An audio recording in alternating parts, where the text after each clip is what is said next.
Bismillahirrahmanirrahim. Regarding the concept of God, there are a number of questions and misconceptions which are found amongst Muslims, and one of the questions that we're going to address today is that what made the Almighty create mankind? Now, this is a question which has bothered a number of people. Many philosophers, many religious scholars have tried to contemplate, and they have to try to reflect on the answer of this question, and they have come up with various answers. But the fact of the matter is that we have no definite knowledge of this answer, simply because the Quran is silent on this issue, and the Almighty has chosen not to reveal an answer to this question. It also needs to be understood that the guidance which is provided by the Quran is the essential guidance which is needed for man for salvation.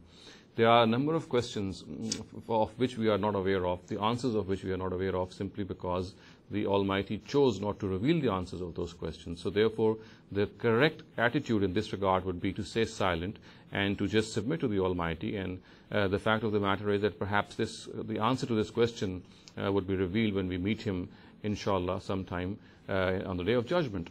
Another thing which is important is that the Quran itself has pointed out to a certain question which it has actually cited in its text to sort of educate us and tell us that there are a number of questions of which we can have no knowledge, and there are questions which are whose answers are known only to God. Thus, for example, we find that in Surah Bani Israel, it is cited that there were people who asked the Prophet Muhammad ﷺ about the nature of wahi or revelation, what it was. So the words of this question which are cited in Surah Bani Israel are, وَيَسْأَلُونَكَ عَنِ الرُّوحِ. They ask you, O Prophet, about the nature of wahi or revelation.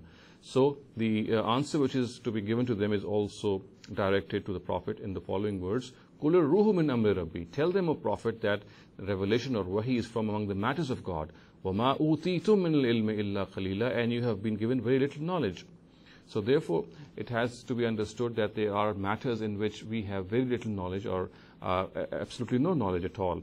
And if we try to come up with an answer, we would actually be trying to do something which is beyond our ambit, which is beyond our scope, which is beyond our realm of knowledge, and we should not do so.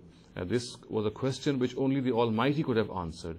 And of course, if in the absence of this answer, we can get to no definite answer. And the best thing is to stay silent in this regard, and also to be thankful to God that whatever questions and answers that He has given us are absolutely essential for our guidance. And if He has not chosen to reveal the answer of certain questions, then of course the only way that we can know those answers is when inshallah, and sometime when we'll meet Him on the Day of Judgment, that we can ask this question to Him and receive an answer. Prior to that, we have no means, and the correct attitude, as I said earlier, would be to remain silent and to submit to the Almighty in this regard.